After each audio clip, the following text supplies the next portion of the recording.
I think the key challenge as a global mobility professional in the UK is definitely the constantly changing immigration laws. Because when it comes to UK, talent is a big question mark, and the constantly changing immigration laws is not making it easy for us to kind of find the right talent for the right place.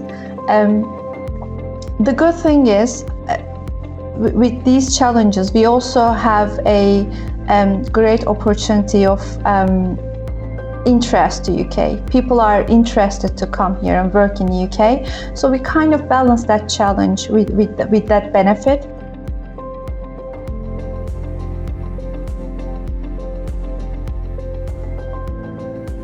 Today, one of the biggest challenges is immigration. And I know that as professionals, we are working towards understanding how this will impact the way that we move people, also about the timing, and also about how we enable businesses to continue to be successful, even if we have to delay movement for a while. But then, what are the rewards? Mexico is a growing country, and businesses have established themselves for a few years now, especially on the LATAM region, as Mexico being one of the key locations that they want to be in. We have seen a great deal of new companies enter the country. We have seen a great deal of new businesses wanting to develop in this country, and with that, it's amazing to see the growing opportunity that you would have entering Mexico, and again, taking as one of the key locations for Latin America, this country.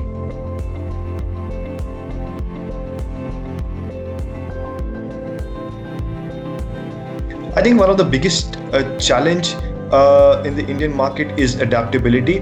When we have employees from European countries, from Americas, or from the Western world, they find it hard to adapt to the local conditions.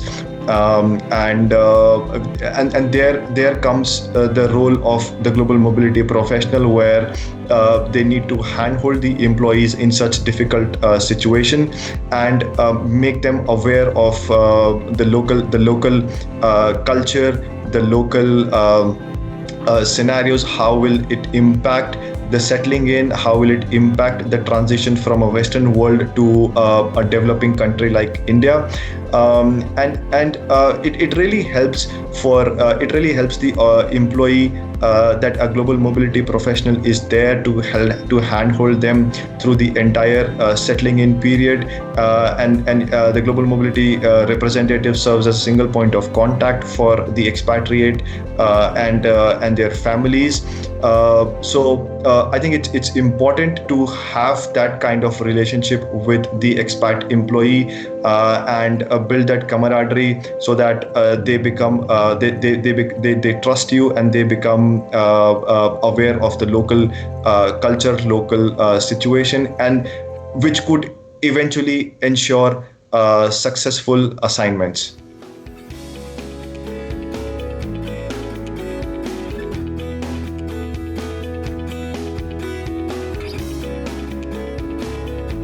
Yes, I would say that the most challenging thing in this region is about understanding the culture. So actually what I can see that, especially some people moving from US to GCC countries, they are feeling with the cultural differences and interacting with people. So I think the challenge that companies need to work on it is the culture awareness and how you are communicating with the nations and the citizens. We are, as Egyptian Arab countries, we are just more human.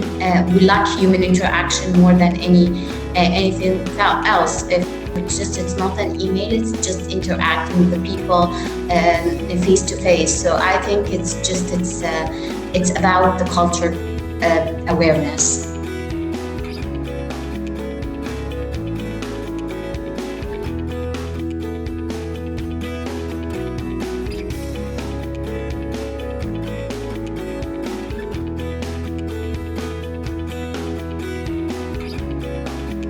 So it's actually a really big attraction tool for subject matter expertise in their field to look to relocate to Australia and look at settling down here more long term. I understand that the Global Talent Visa provides a direct pathway to permanent residency and is open to individuals who are at the top of their field within their particular subject matter area. And so obviously that needs to be evidenced and a process needs to be gone through. But, you know, that's a pretty exciting regime that's going on at the moment. So it does enable organisations within Australia to attract the top talent to come to Australia and live more permanently. Obviously, the lifestyle in Australia is very attractive to a lot of individuals out there.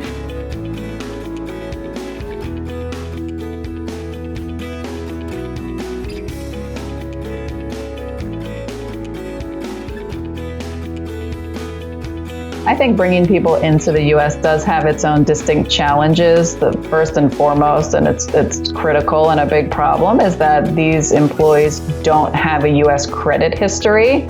So the things that you need to do to get settled in easily and quickly into the United States become very difficult. You might have to get a guarantor to sign a lease. You might not be able to get a credit card. It's going to be hard to get an auto loan for the car that you want to buy.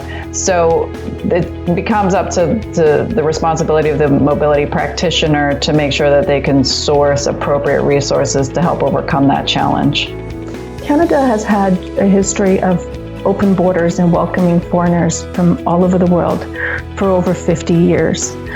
Of late, of course, as the economy has experienced increase in unemployment, the government has become more prudent in actually evaluating foreign workers coming into the organization. I think one of the greatest benefits of mobility in the US and arguably elsewhere is just the fact that, particularly over this past year and change, mobility has been elevated. I think the businesses at various organizations understand the importance of the mobility function, the fact that we need, if you will, the fact that we have a lot of expertise and knowledge that can serve as a great benefit to the organization and ensuring that we're pushing things forward and meeting our goals.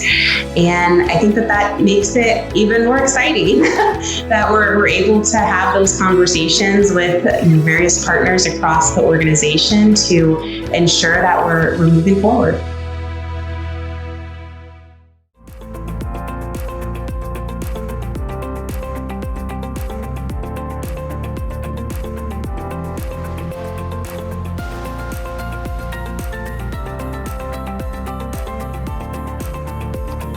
Well, the key challenges to bring expats to Colombia, first of all, is taxes. Everybody look at taxes, and this is a very important thing that we provide to all the expats. And they compare taxes to another places, and Colombia has been very, very strict with that. And it's the high taxes here is making Colombia to be very challenging to bring expats. And this is why we need to put in place certain things like tax equalization for them to understand that everything will be okay after they work for a year here. Because at the very beginning, if they see the brackets and the taxes that they are going to pay, it's hard for them. Another thing is the language. It's Colombia, we speak Spanish here, and most of the people who are in mining, even though we have people from Peru and from Mexico who are very qualified here, when we bring North American people, it's challenging for them and their families to come here. And the other thing that is very, very challenging is the reputation that Colombia has had in the past. And some people, they look at Colombia as a very dangerous place that they don't really want to think, or they want to live here or bring their families here. So they are a little apprehensive of bringing their families. Sometimes they think, well, I will go by myself and see how things are there. And then, they say, okay, and now I am ready to bring my family, my spouse, and have a life here.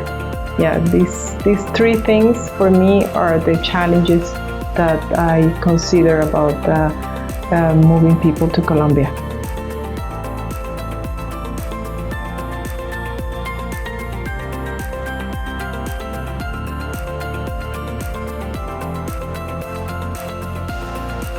Spain and EMEA in general, it's a great region and location to look after. I would say that some key challenges and rewards come along with the complexities that arise. In Spain specifically, there is quite a bit of process involved in, getting set up in the country, registering, and especially for assignees or people relocating that might not speak the language, this can be a really big challenge. So trying to support with that the best that we can. In EMEA, I would also say, the complexities of getting set up in a country can be very challenging.